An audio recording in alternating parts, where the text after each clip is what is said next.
All right, we're back on the record.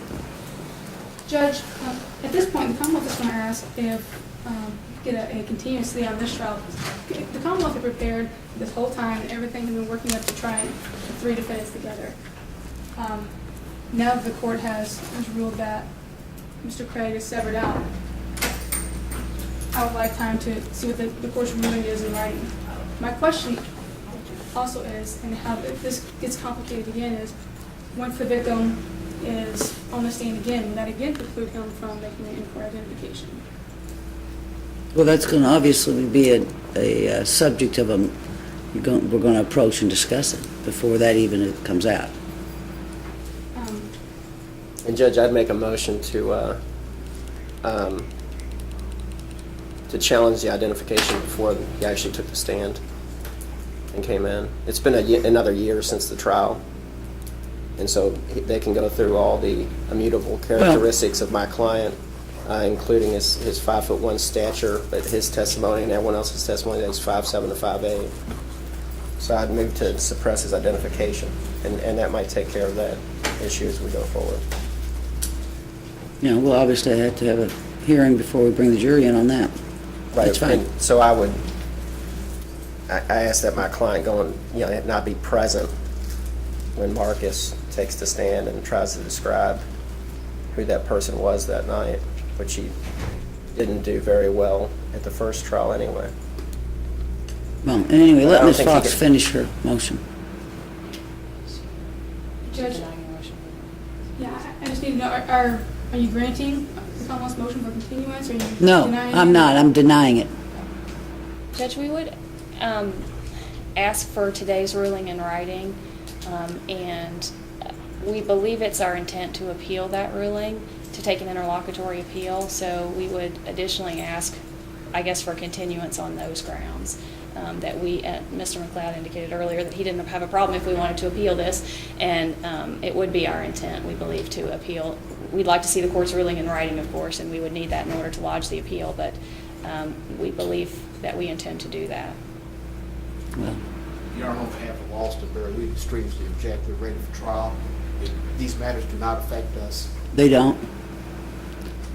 Although I didn't give you a chance to chime in on use of that I testimony. enjoyed the show, Your Honor. All right. The motion, what you're asking to do is something that I can do, but not during this trial. I mean, I can give it in writing. I'll refer to the record. I'd have to go back through the record. I've made my ruling. I think it's going to be clear to any court reviewing it what it is, whether it's right or wrong. I don't like to be wrong. I've been wrong, and if I'm wrong, believe me, someone will tell me you're wrong. But I cannot hold up this trial, and I won't, in order for me to go through that exercise, which is not a 10-minute exercise. It is arduous. So that motion's denied. You can take an appeal if you'd like. It won't stop what's going on here. So that being said, we're going to bring, and we have 50 jurors probably lingering somewhere, waiting to come up here. Did y'all get a new date for... Judge, may I at least, at the last minute here, the Commonwealth's, the rug's been kind of taken from underneath their feet.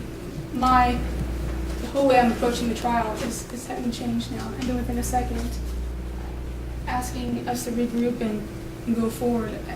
I don't think that's a reasonable request. Well,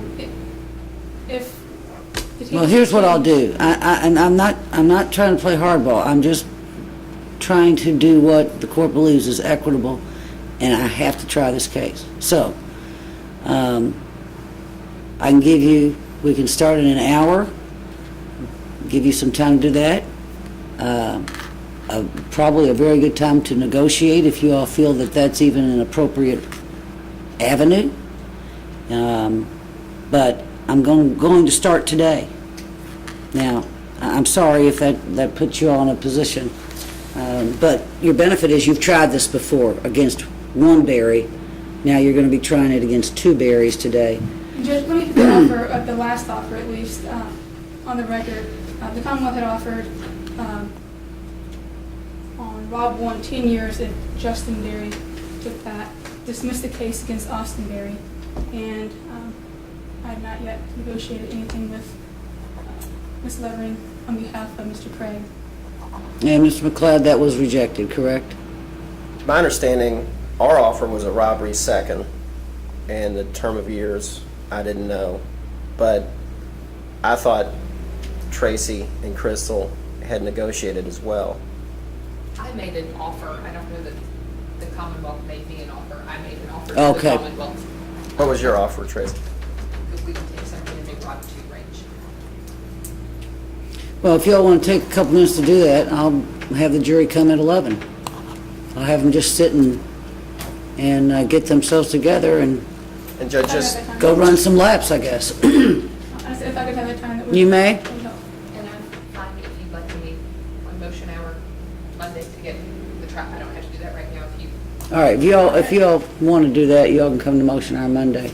Mona will make a note of that. It's only on the Terrence Craig one.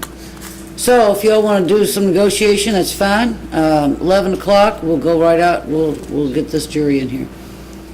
Sheriff, if you wouldn't mind sending them out on a, are they up here already? Okay, will someone go down and charm them? Tell them there's other business we're conducting, and 11 o'clock is the start date. You need to charm them. We will charm them. All right.